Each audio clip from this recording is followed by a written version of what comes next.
প্রিয় দর্শক, আসসালামু আলাইকুম। আজকে আপনাদের সাথে আলোচনা করব ছায়াযুক্ত স্থানে আপনারা কি কি সবজি চাষ করবেন তারই বিস্তারিত বর্ণনা। চলুন চলে যাই মূল ভিডিওতে। ছায়াযুক্ত স্থানে আপনারা সিম চাষ করতে পারেন। আপনারা আপনাদের বাড়ির আশেপাশে যেখানে গাছপালা আছে সেখানে নিচে আপনারা ছায়াযুক্ত স্থানে সিমের গাছ বপন করতে পারেন। সেখান থেকে আপনারা মোটামুটি পরিচর্যার মাধ্যমে মোটামুটি ভালো ফল আপনারা সেখান থেকে পেতে পারেন। তারপর আপনাদের সাথে যেই গাছটির কথা শেয়ার করবো সেটা হচ্ছে কলা গাছ। আপনারা কলা গাছটিও ছায়াযুক্ত স্থানে হয়। পরিচর্যা যদি আপনারা ভালো করে করেন তাহলে ছায়াযুক্ত স্থানে আপনারা কলা গাছ লাগিয়ে দিলে সেখান থেকেও আপনারা মোটামুটি ভালো ফল পেতে পারেন।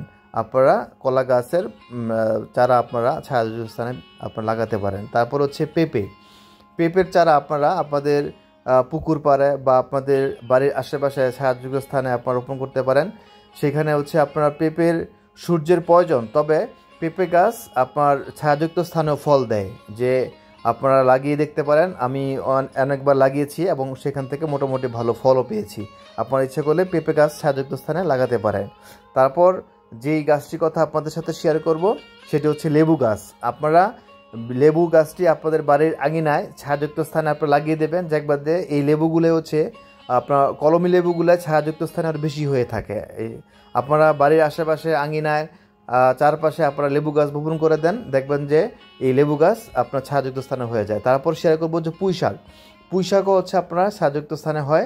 আপনারা পুঁই শাকের চারা ছায়াযুক্ত স্থানে আপনারা ইচ্ছা করে লাগাইতে পারেন, এবং পালং শাকও এখানে ছায়াযুক্ত স্থানে হয়। পালং শাক, পুঁই শাক এই দুই ধরনের শাক আপনারা ছায়াযুক্ত স্থানে লাগাতে পারেন।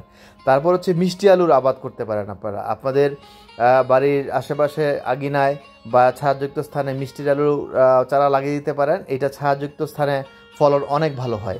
আপনারা ইচ্ছা করলে টবে বা আপনাদের বাড়ির আশেপাশের আঙিনায় ছায়াযুক্ত স্থানে আপনারা মিষ্টি আলুর চাষ করতে পারেন। সেখান থেকে আপনারা ভালো ফল পাবেন। সর্বশেষ আপনাদের সাথে যেই ফসলের কথা শেয়ার করব সেটা হচ্ছে আপনার মশলা জাতীয় গাছ। সেটা হচ্ছে আপনার হলুদ এবং হচ্ছে আদা।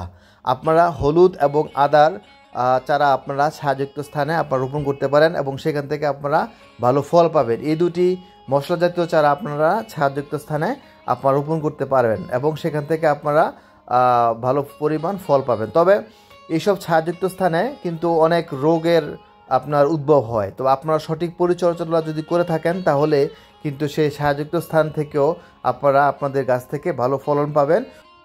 একটি বিষয় শেয়ার করে রাখি, ছায়াযুক্ত স্থানে কিন্তু রোগবালাই এবং পোকামাকড়ের উদ্ভব অনেক বেশি হয়। তাই সঠিক পরিচর্যার মাধ্যমে আপনারা এই পোকামাকড় এবং বিভিন্ন রোগবালাই থেকে আপনাদের ফসল রক্ষা করতে পারেন। আপনাদের সবাইকে ধন্যবাদ আমার এই ভিডিওটি দেখার জন্য। আমার ভিডিও যদি আপনাদের কাছে ভালো লেগে থাকে আমার চ্যানেলটিকে সাবস্ক্রাইব করে পাশে থাকা বেল বাটনে ক্লিক করে রাখুন, যেন পরবর্তীতে এরকম নতুন নতুন ভিডিও সবার আগে পেতে পারেন।